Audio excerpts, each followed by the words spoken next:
All right, we are in the opening round. So I went through my notes. This is how it works every week. I have a progression of notes that goes through on every week. So I've got my club numbers for both my 77 and 99 account that I carry around, just my little cheat sheet. And then I've got the notes that I started off with the week. I figured out what all the holes were and what tournaments they were in, so I could go pull out videos for a playlist for you guys. And then I made a base set of notes for qualifying that I scribbled and wrote and erased and scribbled and wrote. And then I went back and watched the videos and compared them to these finished notes and made a set of opening round notes. So I have like some just base things that I observed while I was out there that I'm going to try out in my practice account in the opening round, because it's still all, I'm still in the practice mode with my practice account. So we want to make sure that everything we're doing in my practice account is supporting my main. So we'll play it first, and then I will play my 77 account, and then I'll play my 99 account last. So here we go. Hole number one. Let's see, what do we got on hole number one? Let's open. Let's do some. Let me switch to my practice account. Let me just get some stuff rolling. Hold on. All right. While it's recovering, let's check out hole number one. See where we ended up. We ended up third with a minus 13. We had a minus 14. So it's important to watch these scores. So minus 12 is the minimum score. And in this particular bracket, which was a Tuesday bracket, all the minus 12s made it in. So top five, half the bracket shot the minus 12. So that means going into the opening round, half the people in this bracket shot a minus 24. So it's going to take a minus 24 for me to move on from the opening round. So you can't have anything less than a 24, and you're taking big risks that you won't make it in, especially in my auto account, because everybody in the brackets as you go along are masters. So those scores are going to be really tight. In the weekend round, I would expect to see the top 80, 85 people shoot the minimum score. Like everybody shoots the minimum score. And so if you're in a rookie or a rookie pro bracket, that number is going to be different. So you may only have the top 30%. So that means if you come into the opening round and you shoot a minus 24, which is the minimum score, you're in the top 50, easy. You'll make the weekend round. So usually, and not in every case, but usually if you shoot the minimum score in the qualifying round and the opening round, you make the weekend. That's how easy it is to make the weekend round. So coming into it, we have a minus 14 at the top, minus 13s. I anticipate that I've seen scores as low as minus 17, but the realistic, like what we're really looking for is anything minus 15 or plus. You put yourself in a bracket hunt, or you're hunting for a banner. I mean, you should be able to get a banner if you shoot a minus 30. If you shoot a minus 30 and don't get a banner, you are in a tough bracket. Tough bracket. So as the weekend goes on, it's minus 26 will put you up. I think in my auto account, minus 26 will put me like top 30. And if I want to dig my way out of that, I'll have to, every one of those shots is a big, big deal.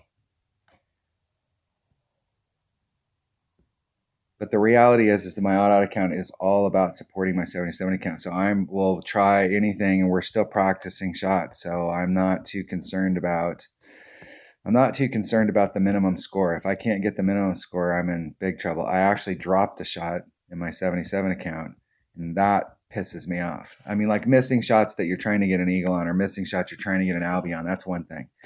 But to go in and actually tank a shot that was on the minimum score, that's a whole nother beast. Now we're going to get in the slow motion mode, and then it'll go really fast as soon as they're done. Sorry about that. Let's see if we got anything good today. What are our choices? Down in Winter, Boomerang. I'm working on my Hornet, trying to catch my Hornet up to my 77 accounts. I got my Hornet to level 9, so I'm trying to get used to the 100% accuracy. It changed my numbers. I played with that Hornet for like 2 years at 1.1, 1.9, 2.2, and now I've got to work off my numbers. All right, let's go play some golf. We are on hole number one. Let's go check it out. Hole number 1 is Ko Hong. I was checking out holes yesterday with me and Dale Appleby were playing, and we were checking out holes in some of the lower tours. One of the things about, we played Tour 2 yesterday, and one of the things about playing lower tours is that you're constantly putting yourself into your short iron range. And when we're playing these tournaments, that the more time you have out there with a short iron, and my short iron numbers changed. So I was trying to build confidence in it and go out and just play. Ko Hong Resort, hole number 1. And so you get lots and lots of practice with your short iron when you play Tour 2 and Tour 3. And that's really the club that you want to have the most confidence in, and you want to have that you know that your numbers are right. So we got to practice the short iron almost every hole. Trying to get some time and grade. All right, I know exactly what I'm doing here. What am I doing? I'm taking an extra mile and a kingmaker. Extra mile, kingmaker. I'm balancing it out, and I've got the edge of the white ring in the fairway, fully extended. Everything else in that bag is, I'm either up there making a chip with my rapier or making a putt, or I epic failed. So the edge of the white ring is in the fairway when I've fully extended. I want to just barely be in the fairway. I'm trying to come in a little bit to the right.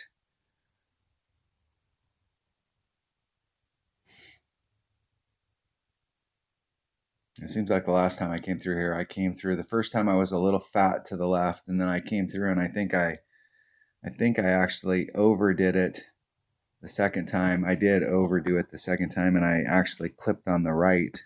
So now I know the pull. So there's white ring out. I'm going to go just a little teeny bit in the fairway. Take the wind out. Let's see, balance this stuff out. 3, that's a ring and a half.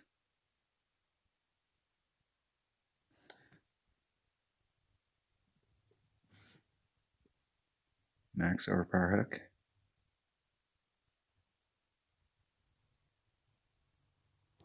And I got all of it. And that was still too far out.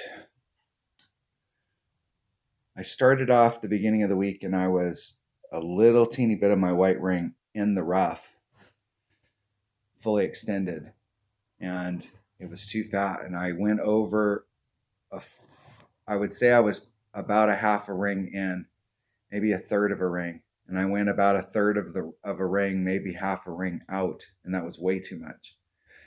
So I'm trying to move my way back in. It's a very, very fine line that you can hit down there. Everybody thinks that these max overpower hook shots is like there's a lot of variance. When it gets right down to it and you pick a spot and you really start working that spot, the difference between being in the sand and being where my opponent's at is like half a ring.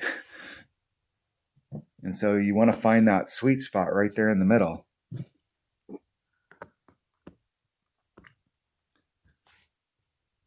there's max club, so I'm at max.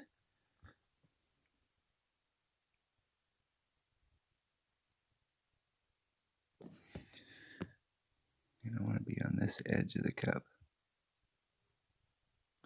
It's 1.1 per ring. That's 3-4.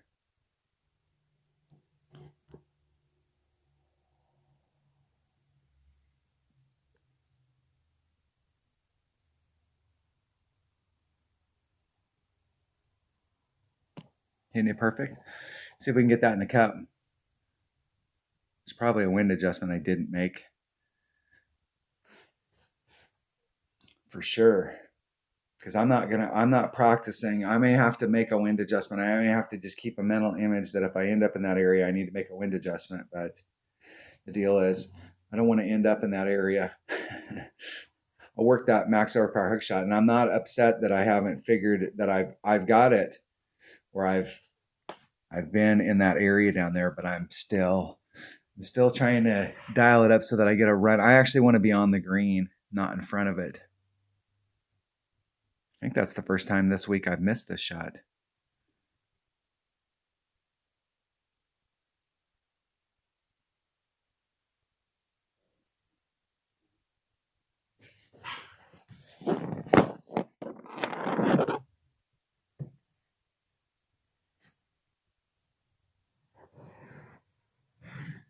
Need to circle that so I make sure I don't forget where I'm at in my adjustments. Because I'm moving out. Moving to the left. I'm going to go back to my original setup and then work my way in. I'm going to go back and put the white ring like just right on the line, but just a little bit on the inside, on the rough side.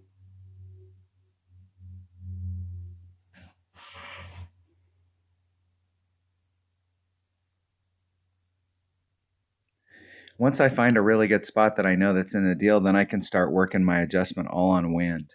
So if I find myself slightly off, I can do like a 10% adjustment.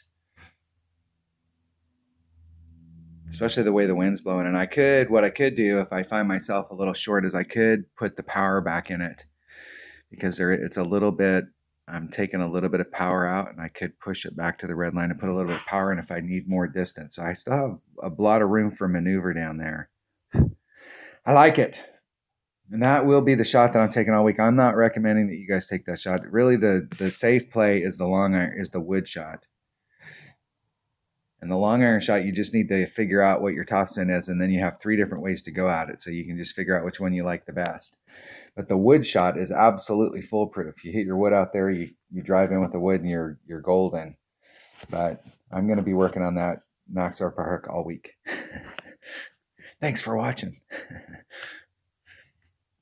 All right, that was hole number 1 of the Paradise Islands tournament. Thanks for watching.